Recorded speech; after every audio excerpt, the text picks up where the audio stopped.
Olá pessoal, a gente vai dar continuidade ao nosso assunto sobre estereoisomeria, certo? Relembrando, compostos com carbono, normalmente eles existem na forma de estereoisômeros, a gente vai ver muito estereoisomeria na bioquímica, e relembrando, o que é o estereoisômero propriamente dito? São moléculas que apresentam as mesmas ligações químicas, a mesma fórmula molecular, né, na hora de representar, escrever a fórmula molecular é a mesma, mas com diferentes configurações. Tá? Na última aula a gente falou um pouquinho da configuração pela presença de dupla ligação, uma molécula que pode ser cis ou trans, certo? A estereoisomeria ela também está presente quando a gente tem carbonos quirais, ok? O que seria um carbono quiral? É aquele carbono que olha aqui representado nessa imagem aqui, que olha, com 4 grupos substituintes distintos. Eu tenho 4 ligantes diferentes nesse carbono, certo? Então, com isso, a gente também tem aí a possibilidade de formar arranjos diferentes. Então, novamente, igual aqui na última videoaula, eu vou tentar gravar aqui com 2 câmeras para mostrar para vocês a diferença desses tipos de ligações, beleza? O que é interessante a gente destacar? Que quando a gente fala de configuração espacial, eu estou falando de formas distintas de representar essas estruturas no espaço, certo? Uma estrutura tridimensional. Então, quando a gente tem a presença de carbono quiral, a gente tem aí a possibilidade de formar o que a gente chama de enantiômero. O que é um enantiômero, Ricardo? Enantiômero é quando eu tenho 2 compostos que são isômeros e que um é imagem especular do outro. Okay? Um exemplo que é muito utilizado quando a gente começa a estudar os enantiômeros é eu comparar a minha mão direita com a minha mão esquerda, certo? Então, minha mão direita e minha mão esquerda, deixa eu até tirar a aliança aqui, elas não são iguais, ok? Mas se eu coloco uma de frente para a outra, elas são imagens especulares, ela é uma imagem uma da outra, certo? Então, significa que essa mão, se a gente fosse pegar como exemplo, ela é um enantiômero da minha mão esquerda, beleza? Quimicamente falando, a gente está falando de estruturas que são muito semelhantes, a gente não pode falar que uma é igual à outra, por quê? Porque eu tenho imagens que não são sobreponíveis. Eu não adianta, olha, eu posso tentar colocar uma mão sobre a outra aqui, eu não consigo, beleza? Então as imagens não são sobreponíveis. E as características químicas que são dadas a esses enantiômeros geralmente são características químicas muito semelhantes, porém elas vão ter algumas características físicas e biológicas muito importantes. A física a gente vai falar um pouquinho dela daqui a pouquinho e as características biológicas no final dessa aula, beleza? Então olha aqui, para a gente ficar bem claro o que é um enantiômero, certo? Vamos voltar aqui de novo para os meus modelos biológicos. Vamos pegar aqui que olha aquele mesmo exemplo que eu dei na aula passada para vocês. Eu tenho aqui que olha um carbono representado por essa esfera preta, ok? E 4 grupos ligantes distintos. Então, o que é um carbono quiral? É aquele carbono que tem 4 grupos distintos ligados, certo? Então, esse carbono aqui é um carbono quiral. Essa molécula aqui tem apenas um carbono quiral, beleza? E o que seria um enantiômero? Vou pegar aqui uma molécula que seria o seu enantiômero, certo? Então, se eu colocar uma de frente para a outra aqui, que olha, se vocês conseguem perceber, que elas são imagens especulares uma da outra. É como se eu tivesse aqui, no meio das duas, um espelho, certo? Então, esse espelho aqui, ele está me mostrando que eu tenho 2 moléculas que têm imagem especular uma da outra. Olha aqui, tá vendo aqui a bolinha marrom? As duas estão para cima. Aqui, a azulzinha, uma está para trás, outra está para trás também. A amarela para o mesmo lado, verdinha para o mesmo lado. Mas elas são a mesma molécula? Não são. Como é que eu sei que não é a mesma molécula? Se eu tentar colocar uma sobre a outra, eu não vou conseguir, certo? Então, olha aqui. Se eu tentar colocar uma sobre a outra, olha aqui, vamos tentar encaixar aqui, que olha, amarelinha ficou com amarelinho, pretinho com pretinho, marrom com marrom, e olha aqui atrás aqui, que olha, eu não consegui sobrepor essas duas aqui, certo? Então, elas não se sobrepõem, beleza? Então, esses 2 componentes aqui, eles são um par de enantiômeros, certo? Então, são imagem especular um do outro, certo? Se eu pegar aqui um outro, que olha, vamos pegar um outro exemplo aqui. Deixa eu ver aqui. Deixa eu tentar colocar aqui para o mesmo lado. Aqui, ó. Essas duas moléculas aqui, elas são enantiômeros ou não? Vamos tentar descobrir? Olha aqui, se eu colocar uma de frente para a outra aqui, ela não está em imagem especular não, certo? Então está meio diferente aqui. Então se a gente tentar aqui colocar aqui, olha, uma sobre a outra, vamos ver se eu consigo representar aqui de maneira bem legal, que olha, o pretinho está sobre o pretinho, marrom com marrom, verde com verde, azul com azul e amarelo com amarelo.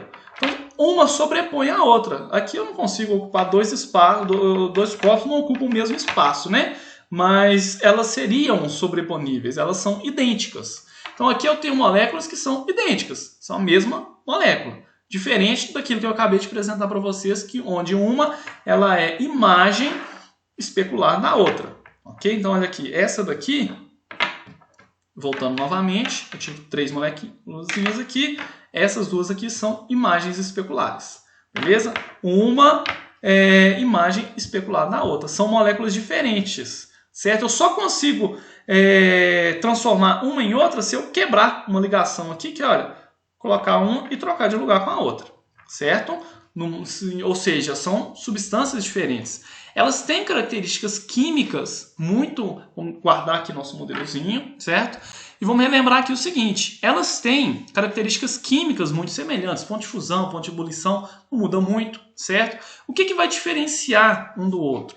Aí a gente vai aprofundar um pouquinho mais sobre um camarada chamado Louis Pasteur. Acredito que vocês já ouviram falar muito desse pesquisador aqui, ele tem várias contribuições aí nas diversas áreas do conhecimento, e a gente vai falar um pouquinho mais sobre uma descoberta que ele fez em 1843, durante investigações sobre sedimentos cristalinos. Aqui eu coloquei esse sedimento que ele, na verdade, ela analisou foi de barris de vinho. Como eu não achei uma foto desse sedimento de barris de vinho, eu peguei desse mesmo sedimento na rolha de uma garrafa de vinho. Estão vendo esse cristalzinho aqui? Certo? Então, o Louis Pasteur estava investigando esse cristal. Esse cristal é um cristal de ácido tartárico, ok? Então ele também é chamado de ácido paratartárico ou também chamado de ácido racêmico, tá? A gente vai identificar aqui uma palavra. O que será que é um racemato? Certo? Então a palavra racêmico, ela é derivada do latim da palavra racemus, que significa cachos de uva, ok? Então a gente vai entender daqui a pouquinho de onde que chegou, como é que a gente está relacionando cacho de uva com racemos. Tá? O que o Louis Pasteur fez? Ele usou pinça para separar 2 tipos desses cristais aqui. Ele percebeu o seguinte, que haviam cristais que eram imagem especular um do outro. Então você tinha cristais, ele não olhou a estrutura daquele ácido tartário, ele olhou o cristal a um tamanho maior, certo? E ele percebeu que ambos os cristais eles tinham as propriedades químicas do ácido tartárico, mas que um tinha uma diferença do outro em relação ao que a gente chama de desvio da luz do plano polarizado, certo? Vamos tentar entender o que é isso daqui. Imagina comigo que o Louis Pasteur foi lá e separou esse cristalzinho aqui em 2 tipos. Um cristal era imagem especular do outro, certo? E o que ele pôde perceber? Primeiro, vamos tentar entender aqui de uma vez por todas o que é o plano de luz polarizada. O que é uma luz polarizada, certo? A luz, pessoal, ela nada mais é do que um tipo de onda. Uma onda eletromagnética que ela se movimenta em várias direções, tá? Então, olhem comigo essa figura aqui, que ó, eu tenho uma fonte de luz e aqui eu estou representando essa luz na forma de onda. Em laranja aqui ela está subindo e descendo. Em azul aqui ela está para a direita e para a esquerda. Só que aqui eu tenho apenas 2 representações, ok? Então a luz ela pode ter qualquer uma das direções aqui, certo? O que seria polarizar essa luz? Então seria passar essa luz que ela move em várias direções através de um polarizador. Normalmente esse polarizador é um prisma que consegue filtrar as diferentes direções que essas ondas estão se movimentando para uma única direção. Estão vendo aqui que antes ela estava se movimentando para cima e para baixo, para um lado e para o outro. Depois que essa luz atravessa o prisma, ela se movimenta apenas para cima e para baixo. A gente não tem as outras direções dessa onda. Ou seja, eu polarizei aquela onda, certo? Então, quando eu falo luz polarizada, eu estou falando de uma onda de luz, certo? Mas que ela está se movendo apenas em uma direção e não por todos os lados, como é o caso da luz natural, certo? O que isso tem a ver? O Louis Pasteur, ele descobriu o seguinte: ele estava lá com 2 cristais, né, de ácido tartárico, e ele percebeu que as características eram muito semelhantes dos 2 cristais, as características químicas, mas que um cristal tinha uma propriedade física diferente do outro cristal. Um tinha a propriedade de girar aquela luz que a gente acabou de identificar para um lado, a outra girava aquela luz para o outro, desviava aquela luz, certo? Então, quando a gente tem aqui que, olha, vamos pegar esse esquema aqui de um polarizador, e aqui eu tenho a representação do ácido tartárico, tá? Dos 2 ácidos tartáricos que ele encontrou, né? A gente tinha lá 2 cristais diferentes e a gente vai ver daqui a pouquinho que o ácido tartárico ele é um componente que tem carbonos quirais, ok?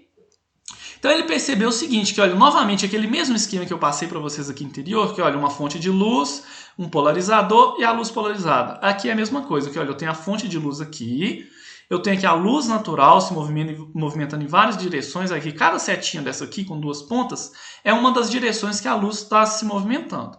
Tá? Quando ele passa essa luz através do polarizador, ele vai selecionar apenas uma direção. Essa direção selecionada é o que eu chamo de luz polarizada. Ok? Beleza, né? O que Louis Pasteur percebeu? Que quando ele coloca a amostra dele num tubo, ele colocou separado, né? Ele tinha lá 2 cristais diferentes. Quando ele colocava um desses cristais, essa luz que estava movimentando para cima e para baixo aqui, a direção dela muda, certo? Imagine aqui comigo que, olha, eu tenho aqui essa caneta, tá? Imagine que ela é fonte de luz, essa luz polarizada aqui. Ela vai atravessar esse tubo aqui contendo a amostra. Esse tubo aqui ele tem a possibilidade, né, de atravessar a luz, ele é transparente. E quando essa luz entra nesse tubo contendo a amostra, ela mudava a sua direção. Certo? Então ela mudava a direção dependendo do cristal, ou mudava para a direita, ela girava para a direita, ou ela girava para a esquerda. Certo? Então, aquele componente que teve a propriedade de desviar o plano da luz polarizada para a direita, ele foi classificado como dextrorotatório, ou seja, ele gira o plano da luz polarizada para a direita. Já o componente que gira o plano da luz polarizada para a esquerda, ele é chamado de levorotatório. Beleza? Então, o que a gente pode perceber? O ácido tartárico, na verdade, ele estava naqueles cristais lá representado por 2 tipos diferentes. A gente tinha 2 enantiômeros ali, um par de enantiômeros. Um que desviava o plano da luz polarizada para a direita e o outro que desviava o plano da luz polarizada para a esquerda. Beleza? Quem consegue desviar o plano da luz polarizada? Apenas componentes quirais. Se eu pegar um componente qualquer e colocar aqui, ele não for quiral, ele não vai ter desvio de luz polarizada, não. Beleza? Então lembra lá das minhas moléculas? Tá aqui, que olha, eu tenho aqui uma imagem especular na outra. Beleza? Essa imagem especular uma da outra, deixa eu ligar aqui minha outra câmera. Não, vamos ficar aqui mesmo. Suponhamos que um desses par de enantiômeros, ele vai desviar, vamos supor, eu vou lá e coloco ele dentro daquele tubo de amostra. Ele vai desviar o plano da luz polarizada para a direita, o outro vai desviar o plano da luz polarizada para a esquerda. Certo? Essa é uma das características físicas que diferencia esse par de enantiômero. Beleza? Se eu colocar componentes iguais, lembram lá? Tinha 2 moléculas iguais, né? Essas aqui são iguaizinhas. Se eu colocar um, depois colocar o outro, os 2 vão desviar o plano para o mesmo lado, são moléculas iguais, certo? Então, só vai desviar para um lado ou para o outro os compostos enantioméricos.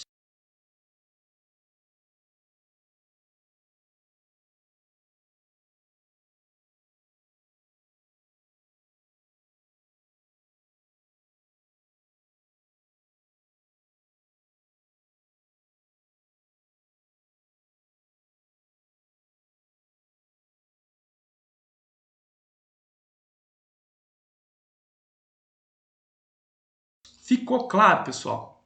Beleza, né? Eu quero que vocês saiam daqui hoje sabendo isso, porque quando a gente chegar mais para frente para estudar sobre esses componentes, a gente vai ter várias estruturas químicas na bioquímica que tem essa propriedade de formar estereoisômeros, beleza?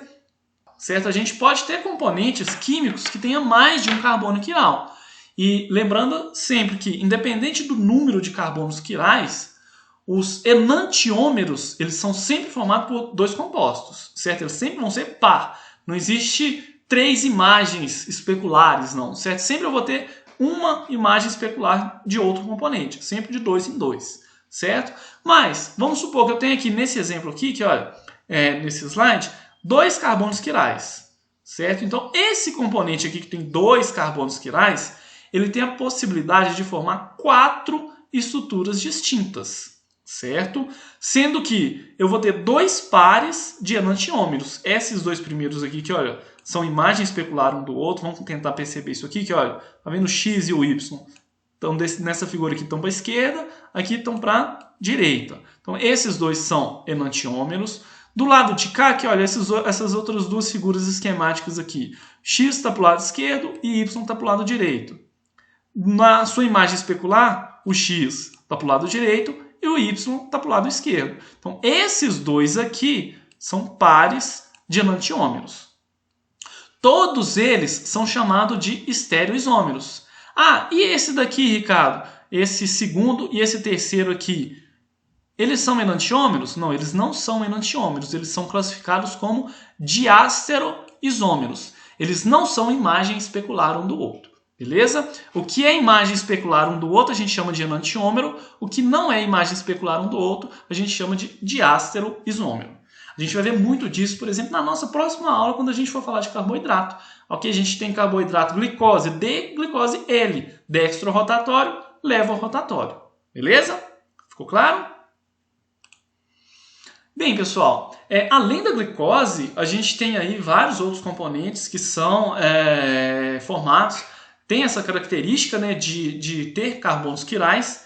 E quando a gente fala em termos biológicos para a bioquímica, qual que é a importância disso? Se a gente for pensar uma enzima, acredito que todos aqui já ouviram falar de enzimas, certo? A gente vai ter uma aula para aprofundar sobre esse assunto. Mas a gente sabe que uma enzima é uma molécula que tem a capacidade de aumentar a velocidade de uma reação e ela vai ter na sua composição um sítio de ligação para um determinado substrato, certo? Agora imaginamos comigo que esse substrato ele é formado por um componente que é enantiômeros, certo? Deixa eu pegar aqui meus enantiômeros. Aqui, que ó, eu tenho um par de enantiômeros, certo? Imagine que esse substrato aqui é substrato para uma determinada enzima.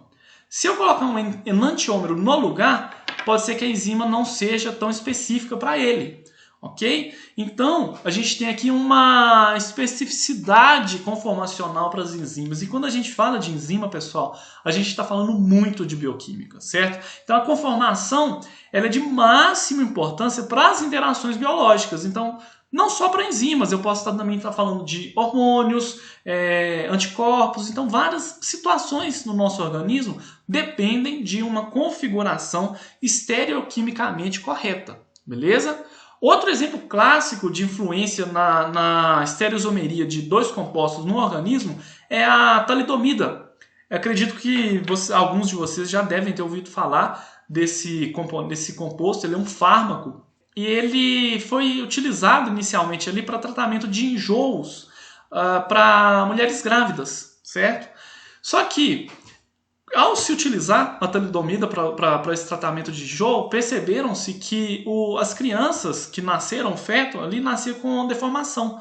Então eram formadas várias deformações ali nas crianças que estavam sendo geradas pelas grávidas que faziam uso de talidomida. Okay? O que eles descobriram depois dessa lambança toda? Que existiam 2 tipos de talidomida, a talidomida dextrorotatória e a levorotatória. A talidomida uma delas causava sim a prevenção de enjoos, tinha a propriedade de prevenir o enjoo. No entanto, o seu estereoisômero, seu par enantiomérico, ele tinha essa propriedade teratogênica, ou seja, de causar a malformação fetal. Beleza? Então, ou seja, a gente tem a gente tem que estar bem atento a essas configurações aí dos componentes no organismo vivo para que a gente possa ter aí a máxima utilização dessas biomoléculas. Beleza? No mais, a gente vai ficando por aqui, certo? Na nossa próxima videoaula a gente finaliza essa sequência de aulas introdutórias da disciplina de Bioquímica e eu vou ficar aguardando vocês lá, ok? Deixo aquele abraço para todos vocês.